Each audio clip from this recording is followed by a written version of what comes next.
Well, gas prices have been falling for the last 10 weeks, and that's good news heading into the Thanksgiving driving season. Looking for the lowest prices around the tri-state tonight, here's what we found. The UDF at Montgomery Road and Fields Erdel in Sims Township is selling gas for $2.88 a gallon. A gallon of regular at the Costco on Waterstone Boulevard in Fields Erdel is $2.86, and then you can fill your tank at the UDF on Limaberg Road and Kentucky 18 in Burlington for $2.73. Same with the Speedway on Ewing and US 42 in Florence. And that is where we find Local 12's Paula Toti, who tells us why this may be part of a long-term trend. Sounds pretty good, Paula. It is good, Cammie. You're right. The price behind me, $2.73, and that was one of the lowest we saw today. As we were driving around some streets, it would vary 30 cents just on one street. But this is not a story about finding the cheapest gas price of the day or even the season. It's a story about a trend that's happening in our country. With 6 kids to take places, Myra Tucker is really focused on gas prices, and her holiday plans are looking brighter with where prices have been lately. It'll be nice for traveling. Hopefully it'll stay this way.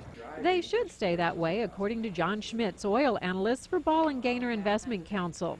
It's a matter of driving demand and oil supplies being in good balance and no disruption at refineries. But there's also a new important piece of the puzzle. Supply should continue to rise due to the discovery of a way we can harvest oil in our own country. Companies are fracking into shale. Based on this new technology, the reserves have exploded. There are so many opportunities based on new technology to generate more oil in our country, and that's what has changed over the last 5 years. Schmitz says prices will still fluctuate, but from the way things look now, the low to mid $3 range could be the new normal, even though drivers are skeptical. It's going to go higher because of the holidays. It always does. Actually, this year we're starting out to be a bit lower than last year and in line with 2 years ago. But it's the long term that looks brighter. The decrease is great. It's nice to have a little extra money each week for your family. And it's really a bummer when it goes up to like over $4 a gallon. Another reason Schmitz says that's not in the cards is because driving demand has been flat the last 3 to 4 years. But that part of the story has its downside. We're just not driving as much. You still have high levels of unemployment. But to end on a positive note, the U.S. is producing so much oil that by 2020 it's predicted we'll be energy independent, producing as much as we consume. So why don't we feel really rich like the Saudis? Well, this fracking, this horizontal drilling, which is controversial, may not be as sustainable as those deep oil fields they have in the Middle East.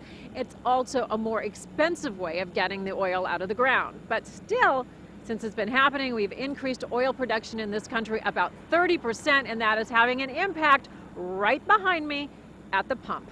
Reporting live in Florence, Paula Toti, Local 12 News. All right, Paula, let's hope they stay lower. Thank you. And gas prices could also start to rise with any political instability worldwide.